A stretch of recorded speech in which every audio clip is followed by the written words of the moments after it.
Olá, pessoal, tudo bem? Meu nome é Daniele Ximenes, professora de língua portuguesa.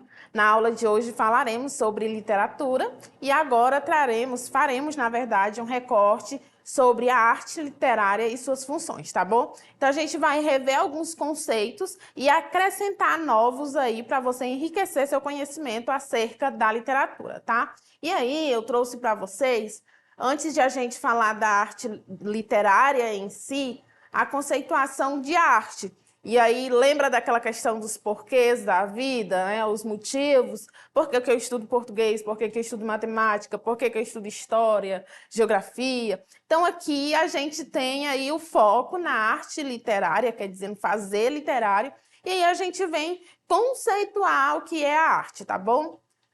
Então, a arte possui um caráter estético e está intimamente relacionada com as sensações e emoções dos indivíduos.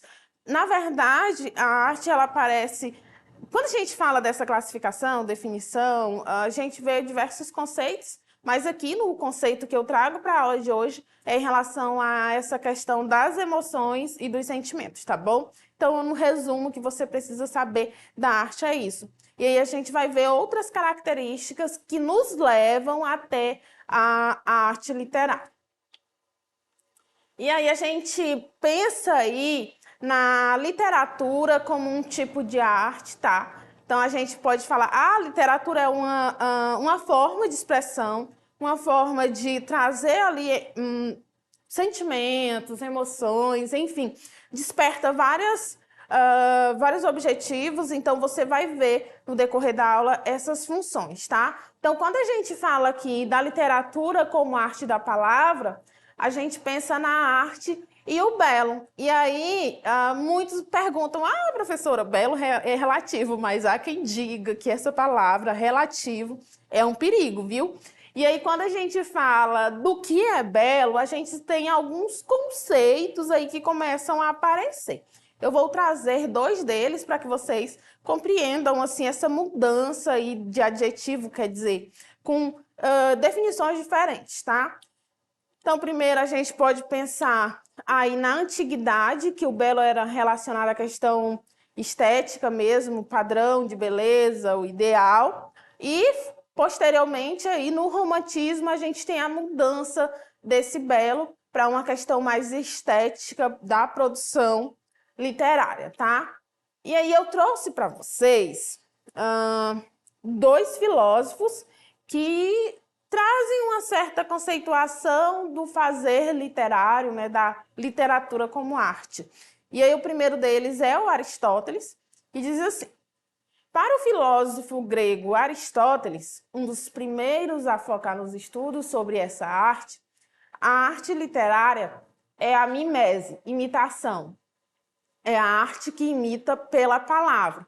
Então, em aulas anteriores, a gente falava sobre catarse e sobre mimese. Então, a catarse, como eu já havia falado, mas aqui a gente retoma rapidão, é aquela função da literatura em que você lê uma obra literária ali e você se comove com o desenrolar da história de um personagem. Então, você vai lá, chora, se emociona. Ao final da produção, ali, pronto. Limpou as lágrimas e vida que segue, porque você sabe que é uma recriação da realidade. E aqui, nessa questão da imitação, nessa conceituação do Aristóteles, ele quer dizer que a produção literária é uma imitação da realidade. Então, eu tenho uma realidade ali e eu imito ela e produzo o meu texto, tá bom? Já para o Luiz Gabriel, a gente tem outra afirmativa aí. A literatura é a expressão da sociedade, como a palavra é a expressão do homem. Então, aqui eu aproveito para fazer um recorte para a gente entender como é que a literatura nasce. Até porque a gente sabe que nós, quando falamos do processo de comunicação, o que é que a gente vê? A gente vê que quando você pega, vamos lá, uma criança, ela primeiro começa a falar ou a escrever? Então, obviamente que a criança começa inicialmente a falar. Naquele convívio familiar, ela adquire a oralidade e a partir daí, posteriormente, quando ela é inserida no ambiente escolar ou por alguma outra forma, ela começa a ter acesso à língua escrita. Então, a gente pode pensar aqui na literatura, inicialmente como essa forma de entretenimento. Então, imagina só, você que é do Acre ou que tem aí essa questão de famílias que moram em zonas rurais, nos seringais, o que é que a gente percebe? Que a gente, obviamente, nós estamos passando por um processo de avanço tecnológico, de internet nessas áreas, de telefone nessas áreas, de rádio também, que é um pouquinho mais antigo, mas anteriormente não tinha isso. Então a gente tinha uma tradição oral muito grande. É tanto que todo mundo já ouviu conversa dos avós, assim, a contar histórias, lendas. Quem nunca ouviu falar naquela história da botija, não é, pessoal? Então aí, pessoal, a gente resume essa questão da literatura como uma expressão aí do homem, tá? E aí, eu trouxe aí esse mapa conceitual das funções da literatura, e aí a gente falava, quando a gente falava da questão da crítica social dentro da produção literária, a gente falava dessa político-social. Existe a cognitiva também.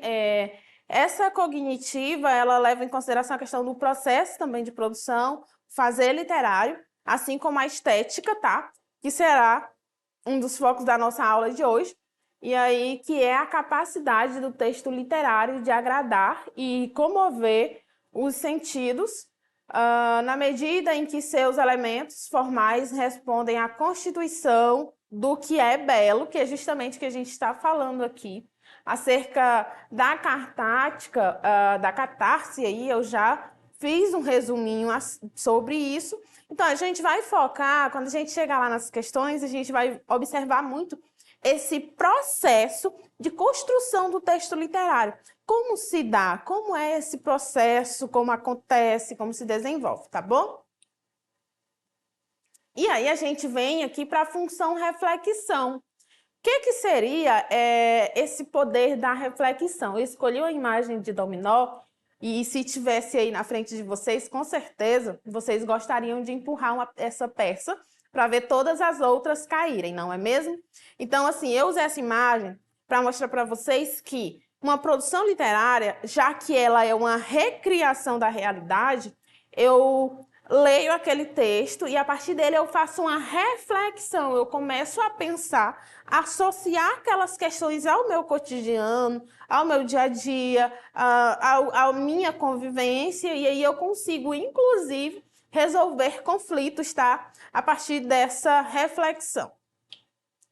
E aí, essa reflexão também, ela desenvolve a questão, pessoal, da imaginação. O que seria essa imaginação? Então, ela tem um poder incrível, porque você, quando começa a ler um texto, você se transporta, né? Você sai daquele ambiente físico e sua imaginação ela constrói todos os espaços que são desenvolvidos ali na narrativa, que inclusive são bem trabalhadas pelos escritores, não é mesmo?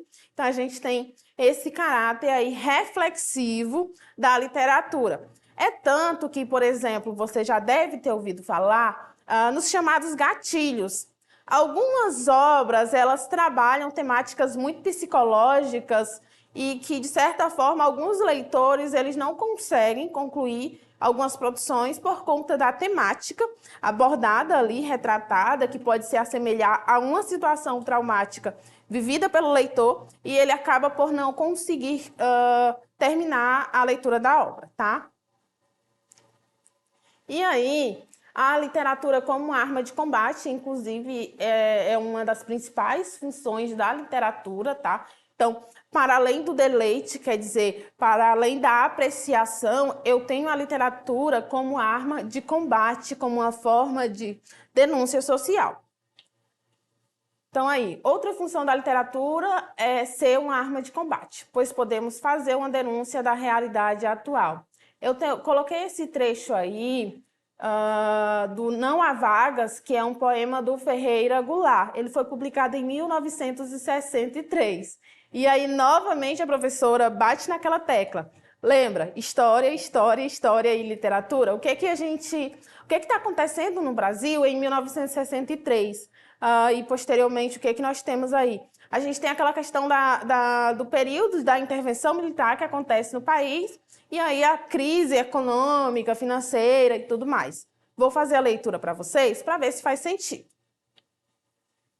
Diz assim: não há vagas. O preço do feijão não cabe no poema. O preço do arroz não cabe no poema. Não cabem no poema o gás, a luz, o telefone, a sonegação do leite, da carne, do açúcar, do pão. Então, o que a gente observa a partir dessa leitura? Uma crítica, né, à questão de não caber todas essas problemáticas dentro da produção. Então, ele fala desse fazer poético, dessa produção literária, e a partir daí eu tenho uma crítica social. Só lembrando que essa crítica social, pessoal, ela aparece tanto na prosa quanto na versificação e de formas diferentes. Então, pode ser que apareça de uma forma mais indireta, mais implícita, mas pode ser que ela apareça de uma forma mais direta, que não exige necessariamente do leitor um nível alto de compreensão daquela situação relatada ali, retratada, e aí ele consegue chegar a um sentido, tá? E aí a gente tem essa questão da liberdade ficcional. Essa liberdade ficcional é justamente essa questão de poder se transportar para o mundo da ficção, do fazer literário, aí que você, a partir da leitura, enfim, você se transporta, você conhece culturas, realidades diferentes e distintas da sua, tá? E aí, eu trouxe para vocês a questão 134 do livro Resolva Enem 1, a página 157. Então, como eu falei até agora, a gente vai fazer agora um recorte acerca dessa construção da função desse texto literário, tá? Vamos acompanhar a leitura. Diz assim: e considerei a glória de um pavão ostentando o esplendor de suas cores. É um luxo imperial. Mas andei lendo livros e descobri que aquelas cores todas não existem na pena do pavão. Não há pigmentos. O que há são minúsculas bolhas d'água em que a luz se fragmenta, como um prisma. O pavão é um arco-íris de plumas. Eu considerei que este é o luxo do grande artista, atingir o máximo de matizes com o mínimo de elementos. De água e de água e luz, ele faz seu esplendor. Seu grande mistério é a simplicidade. Considerei, por fim, que assim é o amor. Estremece e delira em mim, existem apenas meus olhos recebendo a luz do teu olhar. Ele me cobre de glórias e me faz magnífico. Aí, do Rubem Braga. Vamos lá, continuando. O poeta Carlos Drummond de Andrade escreveu assim sobre a obra de Rubem Braga. O que ele nos conta é o seu dia, o seu expediente de homem apanhado no essencial, narrativa direta e econômica. É o poeta do real, do palpável, que se vai diluindo em cisma. Dá o sentimento da realidade e o remédio para ela. Então, aí a gente tem uma obra e aí, posteriormente, um comentário, tá? Vamos lá, que está destacado para vocês o que a questão quer, o que eu preciso saber. Em seu texto, Rubem Braga afirma que este é o luxo do grande artista, atingir o máximo de matizes com o mínimo de elementos. A afirmação semelhante pode ser encontrada no texto de Carlos Drummond de Andrade, quando, ao analisar a obra de Braga, diz que ela... Então, a gente observa essa questão da semelhança, tá? Quando ela é uma narrativa direta e econômica, real palpável, Letra C, sentimento de realidade. Letra D, seu expediente de homem. E letra E, seu remédio. Então, a gente tem aí uma narrativa direta e econômica, até porque, pessoal, a gente está falando aqui de um texto organizado em prosa, né, que a gente observa todas essas características do texto narrativo, tá? Então, a gente observa aí a questão do processo de construção do texto literário. Eu trouxe também a questão 155 do livro Resolva Enem 2. E aí você fica pensando, qual é, professora? Tem um livro vermelho, tem um livro verde. Esse é o da capa verde, são diversas questões de todas as áreas do conhecimento, tá? Que são cobradas pelo Enem. Se você não tiver, não tem problema, a gente faz a leitura juntos e discute, tá?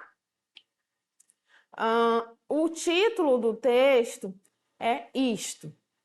Dizem que eu finjo ou minto tudo que escrevo. Não, eu simplesmente sinto com a imaginação. Não uso o coração. Tudo o que sonho ou passo, o que me falha ou finda, é como que um terraço sobre outra coisa ainda. Essa coisa é que é linda. Por isso escrevo em meio do que não está ao pé, livre do meu enleio, sério do que não é. Sentir, sinta quem lê. Aí do Fernando Pessoa, pessoal. Então, observa aqui que a gente tem novamente essa questão do fazer poético. E aí, já que a gente está falando desse processo de construção do texto literário, o que é que você precisa observar? Que, de repente, eu tenho uma questão sobre funções da linguagem, não é? Então, aqui, o que é que a gente tem? A metalinguagem, a pessoa que usa o poema para a literatura, para falar do fazer literário, o poema para falar de poema. Então, é muito comum que a gente observe esse recurso estilístico aqui, quando a gente fala desse processo de produção, tá? Vamos agora para as questões, para as alternativas, para ver o que ele quer a partir dessa leitura. Fernando Pessoa é um dos poetas mais extraordinários do século XX. Sua obsessão pelo fazer poético não encontrou limites. Pessoa viveu mais no plano criativo do que no plano concreto. E criar foi uma grande finalidade de sua vida. Poeta da geração Orfeu, assumiu uma atitude irreverente. Com base no texto e na temática do poema Isto, conclui-se que o autor, letra A, revela seu conflito emotivo em relação ao processo de escrita do texto. Letra B, considera fundamental para a poesia a influência dos fatos sociais. Letra C, associa o modo de composição do poema em estado de alma do poeta. Letra D, apresenta a concepção do romantismo quanto à expressão da voz do poeta. E letra E, separa os sentimentos do poeta da voz que fala no texto, ou seja, do eu lírico. Então, observa, pessoal, que eu tenho aqui uma dualidade, quer dizer, eu tenho essa separação do que o autor, né, do que ele pensa para o eu lírico. Aí lembra que a gente falava sobre eu lírico, né, que é a voz que fala no poema, que não é necessariamente o escritor, o autor da produção literária, mas sim é a voz que ele deseja dar e transparecer nessa produção literária, tá bom, pessoal? Então, aqui, voltando, quando a gente olha lá na letra D, a gente observa que essa concepção do romantismo não aparece tão nitidamente. Então, assim, o que eu tenho a dizer desse processo de construção do texto? É importante também que eu conheça a questão da vinculação desse texto à escola literária, ao movimento, porque assim eu vou fazendo essa questão de analogia, de ver o que é correto, o que não é, até porque todas as questões, pessoal, elas são contextualizadas e a gente não pode ir de cabeça sem antes aprofundar o conhecimento. E aí, gostou da aula de hoje? Gostou de saber um pouco mais sobre as funções da linguagem? Tem interesse? Você pode acessar a nossa plataforma Eduque, que lá você vai encontrar a nossa aula em formato digital e você pode também assistir essa aula novamente em formato de vídeo.